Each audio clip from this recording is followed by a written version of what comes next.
Good afternoon, everyone. Earlier this week, I spoke with President Putin of Russia about the nature of our relationship, the relationship between our two countries. And I was candid, respectful. The conversation was candid and respectful. Two great powers with significant responsibility for global stability. And President Putin and I have had a significant responsibility to steward that relationship. I take that responsibility very seriously, as I'm sure he does. Russia and Americans are both proud and patriotic people. And I believe the Russian people, like the American people, are invested in a peaceful and a secure future of our world. During the campaign for the presidency, I was unequivocal that if I was elected president, I would respond to any attempt to influence our elections, the last election, and because elections are sacred. They're sovereign undertakings, and they're an expression of the will of the American people. And we cannot allow a foreign power to interfere in our democratic process with impunity. And I told them if it turned out that as I thought, that there was engagement in our elections, that I'd respond. Later, during the transition, as we learned more about the SolarWinds cyber intrusion, I made clear that I would respond once we determined who had, in fact, conducted a hack on the scope and scale that occurred. When President Putin called me in January after I was sworn in to congratulate me, I told him that my administration would be looking very carefully, now that we had access to all the data, at the issues to assess Russia's role and then determine what response we would make. When we spoke again this week, I told him that we would shortly be responding in a measured and a proportionate way because we had concluded that they had interfered in the election and SolarWinds was totally inappropriate. Today, I've approved several steps, including the expulsion of several Russian officials as a consequence of their actions. I've also signed an executive order authorizing new measures, including sanctions to address specific harmful actions that Russia has taken against U.S. interests.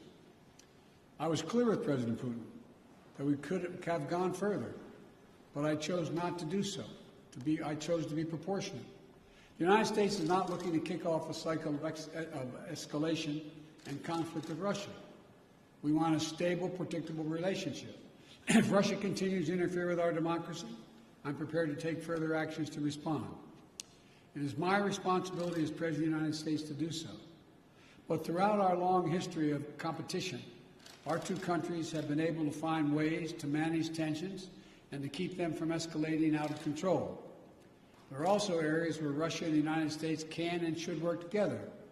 For example, in the earliest days of my administration, we were able to move quickly to extend for 5 years the New START Treaty and maintain that key element of nuclear stability between our nations. That was in the interest of the United States, of Russia, and quite frankly of the world. And we got it done. When I spoke to President Putin, I expressed my belief that communication between the two of us personally and directly was to be essential in moving forward to a more effective relationship, and he agreed on that point. To that end, I propose that we meet in person this summer in Europe for a summit to address a range of issues facing both of our countries. Our teams are discussing that possibility right now. And out of that summit, were to occur, and I believe it will, the United States and Russia could launch a strategic stability dialogue to pursue cooperation in arms control and security. We can address critical global challenges that require Russia and the United States to work together, including reining in nuclear threats from Iran and North Korea, ending this pandemic globally, and meeting the existential crisis of climate change. I also made clear to President Putin that the United States is unwavering in our support of our allies and partners in Europe. In that vein, I expressed concern about Russia's military buildup on Ukraine's border and in occupied Crimea. I affirmed U.S. support for the sovereignty and territorial integrity of Ukraine, and I strongly urged him to refrain from any military action. Now is the time to de-escalate. The way forward is through thoughtful dialogue and diplomatic process. The U.S. is prepared to continue constructively to move toward that process. My bottom line is this. Where there's an interest in the United States to work with Russia, we should and we will. Where Russia seeks to violate the interests of the United States, we will respond. We'll always stand in defense of our country, our institutions, our people, and our allies. Thank you very much for your time. Did President Putin give you any indication in that call that he's willing to change his behavior?